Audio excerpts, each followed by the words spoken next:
কেমন আছেন আপনারা সবাই? আমি প্রথমেই আজকে আল্লাহর দরবারে শুকরিয়া আদায় করতে চাই। যাই বলি তার সবচেয়ে আগে আমি আল্লাহর দরবারে শুকরিয়া আদায় করতে চাই, কারণ আজকে প্রায় 19 বছর পরে আল্লাহ আমাকে আবার তৌফিক দিয়েছেন এই নিজের ভূমিতে ফিরে আসার। প্রিয় বগুড়াবাসী, নিজের ঘরে এসে কি বলবো, আসলে আমি নিজেও একটু তাল হারিয়ে ফেলেছি, নিজেও অনেকটা ইমোশনাল হয়ে গিয়েছি আমি। সেই জন্য নির্বাচনী জনসভা বক্তব্য রাখার কথা, কিন্তু কি বক্তব্য আমি রাখবো ঠিক আমি নিজেও বুঝে পাচ্ছি না। ঘরের মানুষের কাছে তো বলবার কিছু নেই। আছে কিছু ঘরের মানুষের কাছে বলবার? প্রিয় বগুড়াবাসী, এর আগে যখন আমি দেশে ছিলাম, আজকে থেকে 19 বছর আগে, কম বেশি এখানে প্রত্যেকটা মানুষ যারা সেদিন আমার বয়সী ছিলেন বা আমার থেকে একটু ছোট ছিলেন বা আমার থেকে বড় ছিলেন, আমি অনেক নতুন প্রজন্মের মানুষকে দেখছি। তারা হয়তো তখন অনেক ছোট ছিল, হয়তো আমাকে দেখেছে বা দেখে নাই অনেকেই, কিন্তু যারা সেদিন আমাকে দেখেছিলেন এবং সেই স্মৃতি মনে আছে, নিশ্চয়ই আপনাদের মনে আছে যে বগুড়া সদর সহ সমগ্র জেলায় মানুষের প্রয়োজনে যেই কাজগুলো করা দরকার ছিল, আমরা চেষ্টা করেছি সব কাজগুলো কম বেশি করার জন্য। হয়তো আমরা 100% সাকসেসফুল হইনি, কিন্তু যতটুকু পেরেছি সরকারের আইন কারণ রীতিনীতির মধ্যে থেকে যতটুকু সম্ভব হয়েছে আমরা চেষ্টা করেছি। সেদিন এই বনানী মাটিডালি রাস্তায় বলুন, এই যে চওড়া রাস্তায় বলুন, শহীদ জিয়াউর রহমান মেডিকেল কলেজ বলুন, গ্যাসের লাইনের কথা বলুন, এরকম আরও বিভিন্ন উন্নয়নের কাজের কথা বলুন না কেন, যা যা মানুষের প্রয়োজন আমরা চেষ্টা করেছি এই বগুড়াতে কাজগুলো করার জন্য। বগুড়াটি ছিল আমার কাছে একটি মডেল জেলার মতন, কারণ একটি মডেল জেলার মতন কারণ আমি সবসময় চিন্তা করতাম যে বাংলাদেশের আর 63 জেলাকে কিভাবে কোনোদিন যদি আল্লাহ সুযোগ দেয়, কোনোদিন যদি আল্লাহ রহমত দেয়, তাহলে ওই 63 জেলাতে বাকি যে 63টা জেলা আছে বগুড়া বাদ দিয়ে, সেই 63 জেলাকে কিভাবে সাজাবো, এই কাজগুলো আমি বগুড়ায় করতাম। যে বেসিক মানুষের একটি জেলার মৌলিক যে প্রয়োজনগুলো, সেই মৌলিক প্রয়োজনগুলো ধীরে ধীরে আমরা বগুড়ায় তৈরি করেছিলাম। এই মুহূর্তে কম বেশি আমরা গর্বের সাথে বলতে পারবো, সেদিন আমরা যতটুকুই কাজ আপনাদের সকলকে সাথে নিয়ে, আপনাদের সকলের সহযোগিতায় 2001 থেকে 2006 পর্যন্ত যতটুকুই আমরা করতে পেরেছিলাম কাজ এলাকার জন্য, প্রত্যেকটি বগুড়ার 7টি এলাকায় যতটুকু কাজ আমরা করতে পেরেছিলাম, বাংলাদেশের যে কোনো জেলা থেকে আমরা বেশি কাজ করেছিলাম, যে কোনো জেলা থেকে আমরা ভালো কাজ করেছিলাম। এবং সেজন্যই আমি এটাকে মডেল জেলা বলে থাকি। এটি আমার নিজের কাছে মডেল, কারণ এই জেলায় একটি মানুষের, সে যেই শ্রেণীরই মানুষ হোক না কেন, মোটামুটি যা কিছু প্রয়োজন চলার জন্য সব কিছু কিন্তু বগুড়া শহরে আছে। মোটামুটি সব কিছু কিন্তু বগুড়া শহরে আছে। খুব বেশি ঢাকা শহর বা অন্য জায়গায় যাওয়ার প্রয়োজন হয় না কিছু কাজ ছাড়া। কিন্তু অনেক জেলায় আছে কিছু হলেই তাদেরকে চলে যেতে হয় ঢাকায়। আলহামদুলিল্লাহ, আল্লাহর রহমতে বগুড়ায় আমরা সেই ইনফ্রাস্ট্রাকচারটা গড়ে তুলতে সক্ষম হয়েছি। প্রিয় বগুড়াবাসী, সামনে নির্বাচন। এই নির্বাচনে আমাদেরকে, দেশের মানুষকে একটি সিদ্ধান্ত নিতে হবে। এই নির্বাচনটি শুধু নির্বাচনই নয়, এই নির্বাচনটি নিশ্চিত করবে আগামী দিনে এই দেশের মানুষের জবাবদিহিতার মূলক সরকার তৈরি হবে কি হবে না। সেই জন্যই আজকে বগুড়াবাসীর কাছে আমার আহ্বান থাকবে, অনুরোধ থাকবে যে এই নির্বাচনটির ব্যাপারে আমাদেরকে অত্যন্ত সিরিয়াস থাকতে হবে। কারণ এই নির্বাচন আমাদেরকে দিক নির্দেশনা দেবে যে আগামী দিনে দেশ কোন দিকে পরিচালিত হবে। আমরা যদি আমাদের প্রত্যাশিত কাঙ্ক্ষিত লক্ষ্যে দেশকে নিয়ে যেতে চাই, অবশ্যই তাহলে আমাদেরকে গণতান্ত্রিক ব্যবস্থাকে প্রবর্তন করতে হবে এবং তার জন্য 12 তারিখের নির্বাচনটা অত্যন্ত গুরুত্বপূর্ণ। প্রিয় ভাই বোনেরা, এলাকার উন্নয়নমূলক কাজ এখন আমি কোন দিক দিয়ে বলবো? এর আগে যখন আমরা কাজগুলো করেছি তখন এখানে এমপি হিসেবে ছিলেন আম্মা অর্থাৎ দেশনেত্রী বেগম খালেদা জিয়া, উনি এমপি হিসেবে ছিলেন। আজকে উনি আমাদের মাঝে নেই। আজকে ওনার জায়গায় আপনাদের সামনে এসে আমি দাঁড়িয়েছি। এখন আপনাদের সন্তান হিসেবে আমি এই কথা বলবো নাকি প্রার্থী হিসেবে বলবো, সেটাও একটা মুশকিলের ব্যাপার। হ্যাঁ, এলাকার সন্তান হিসেবে ঠিক আছে। হ্যাঁ, ওই তো ভাই হিসাবে, এলাকার সন্তান হিসাবে, তাই তো?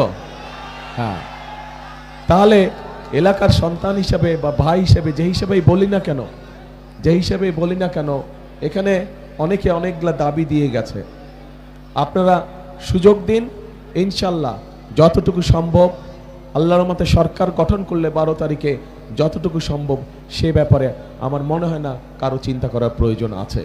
আমরা তবে আজকে 2001 থেকে 6 পর্যন্ত আমার যে অবস্থানটি ছিল, আজকে কিন্তু আমার অবস্থানটা, যেহেতু আপনারা ঘরের মানুষ, আপনাদের সাথে আমি একটি কথা শেয়ার করতে চাই।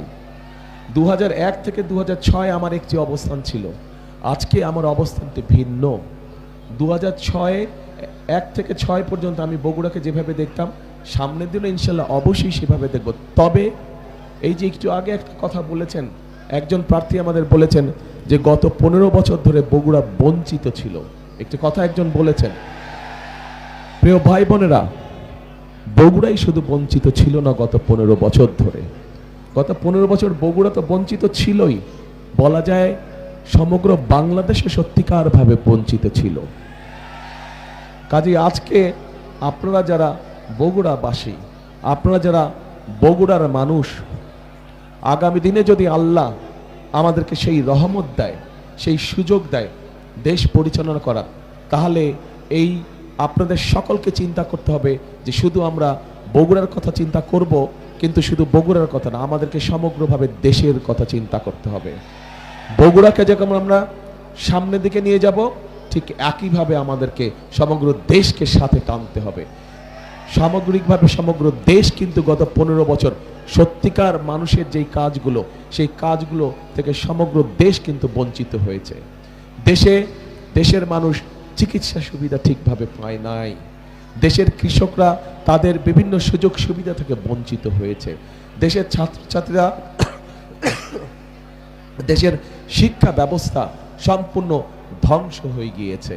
আমরা যদি এভাবে দেখি, প্রত্যেকটি ক্ষেত্রে একটি সরকার বা দেশের যতগুলো সেক্টর থাকে, গত 15-16 বছরে কল কারখানা, মিল কারখানা কোনো কিছু সঠিকভাবে গড়ে উঠতে দেয় নাই। শুধু একটি কাজ হয়েছে, মেগা প্রজেক্ট হয়েছে তথাকথিত, এবং মেগা প্রজেক্টের নামে মেগা দুর্নীতি হয়েছে। প্রিয় ভাই বোনেরা, কাজেই আমাদের সকলকে আগামী দিন আল্লাহ রহমত দিলে আমাদের সকলকে সতর্ক থাকতে হবে। যেভাবেই হোক এই দুর্নীতিকে আমাদের টুটি চেপে ধরতে হবে, এই দুর্নীতিকে নিয়ন্ত্রণ করতে হবে, এবং দুর্নীতিকে নিয়ন্ত্রণ করার মাধ্যমেই আমাদেরকে দেশকে সামনের দিকে এগিয়ে নিয়ে যেতে হবে। কাজেই প্রিয় ভাই বোনেরা, আগামী দিনে আল্লাহ চাইতো আমরা সরকার গঠন করলে শুধু নিজের এলাকার কথা চিন্তা করলে চলবে না, সমগ্র বগুড়াবাসীকে নিজের জেলার সাথে সাথে সমগ্র দেশের কথা চিন্তা করতে হবে। আপনাদেরকে সমগ্র দেশের নেতৃত্ব দিতে হবে। পারবেন ইনশাআল্লাহ। আর চাকরি বাকরি অথবা ব্যবসা বাণিজ্য যেগুলো আছে, ইনশাআল্লাহ সবকিছু যোগ্যতার ভিত্তিতেই হবে। যেহেতু আমরা নিশ্চয়ই চাইবো না যে অন্য কেউ আমাদেরকে কোনো বিতর্কিত অবস্থানে ফেলুক, যে বগুড়া বলেই সব পাচ্ছে, আমরা বগুড়া না বলে পাচ্ছি না। আমরা কি চাই এরকম বলুক মানুষ? আমরা আমাদের বগুড়ার নাম খারাপ করতে চাই না। সেই জন্যই বগুড়ার ন্যায্য অধিকার অবশ্যই বগুড়া পাবে, বগুড়ার ন্যায্য অধিকার অবশ্যই বগুড়া পাবে। কিন্তু একই সাথে আমরা খেয়াল রাখবো, আমাদের ন্যায্য অধিকার পেতে গিয়ে অন্যের ন্যায্য অধিকার যাতে আমরা নষ্ট না করি, অন্যের ন্যায্য অধিকার থেকে তাকে যাতে আমরা বঞ্চিত না করি, এই বিষয়টি আমাদেরকে অত্যন্ত সতর্কভাবে খেয়াল রাখতে হবে। প্রিয় ভাই বোনেরা, প্রিয় বগুড়াবাসী, আজ এই মুহূর্তে আমার আপনাদেরকে কিচ্ছু দেবার নেই। আজ এই মুহূর্তে আপনাদের কাছে শুধু আমার চাইবার আছে। ঘরের মানুষ, এই যে আমি এত রাত্রে যে মিটিং করছি, এই যে রাজনীতি করছি, এই যে কাজগুলো করছি, আমার স্ত্রী যদি আমাকে সহযোগিতা না করতেন আমি কিন্তু পারতাম না। পারতাম? ওনার সহযোগিতা আছে বলেই আমি পেরেছি।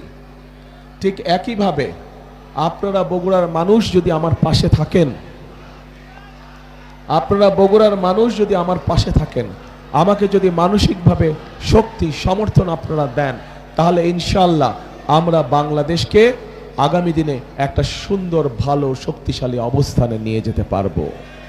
কাজেই প্রিয় বগুড়াবাসী, আজ আমি আপনাদের কাছে চাইতে এসেছি আপনাদের সমর্থন, আপনাদের সহযোগিতা, আপনাদের দোয়া আপনাদের কাছ থেকে আমি চাইতে এসেছি। এবং এই সব কিছুর সাথে যেই কথাটা আমি সব জায়গায় বলি, যতগুলো নির্বাচনী সভায় গিয়েছি সব জায়গায় বলি, কারণ এই কথাটি আপনাদেরই আরেক সন্তান সবসময় এই কথাটি বলতেন। তার নাম হচ্ছে শহীদ রাষ্ট্রপতি জিয়াউর রহমান। উনি বলতেন, দেশকে গড়তে হলে আমাদের সকলকে ঐক্যবদ্ধ থাকতে হবে এবং ঐক্যবদ্ধভাবে আমাদেরকে কাজ করতে হবে। আমরা কাজ না করলে আমাদের দেশকে আমরা গড়ে তুলতে পারবো না। কাজেই ওনার কথার সাথে মিল রেখে আমি একটা কথা বলি, সব সময় প্রত্যেক জায়গায় বলেছি, সেই কথাটা হচ্ছে করব কাজ, গড়ব দেশ, সবার আগে বাংলাদেশ। আবার বলি, করব কাজ, সবার আগে বাংলাদেশ, ইনশাআল্লাহ। প্রিয় ভাই বোনেরা, অনেক রাত হয়েছে, আর কথা বাড়াবো না, শুধু আপনাদের দোয়া চাইতে এসেছি।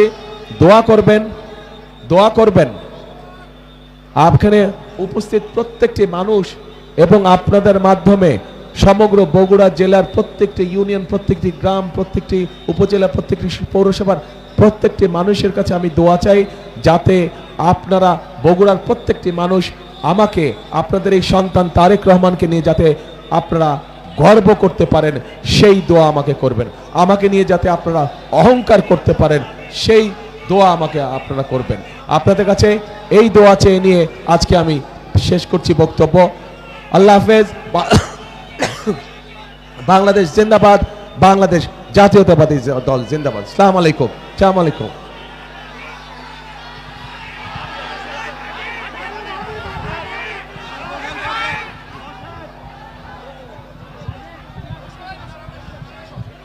আরে আসল কথা তো আমি ওই যে বললাম না, এক মিনিট দাঁড়াও না,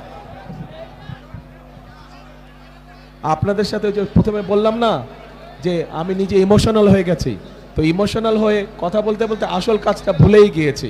সেটা হচ্ছে আমাদের 6 প্রার্থীকে তো পরিচয় করে দিতে পারবো, কিন্তু আমাকে পরিচয় করে দিবে কে? আমাকে পরিচয় করে দিবে আমার পুরা বগুড়াবাসী, সবাই মিলে আমাকে পরিচয় করে দিবে, তাই না? ইনশাল্লাহ। এই যে তাহলে বাদশা আমার হাতে দেন। হ্যাঁ, ঠিক আছে।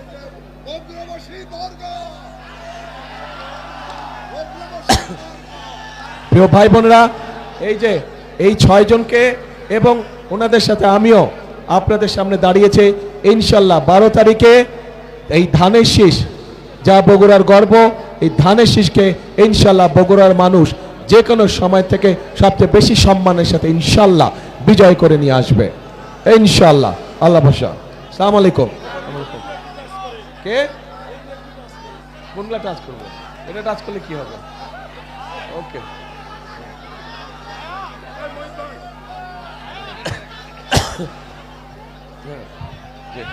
হ্যাঁ।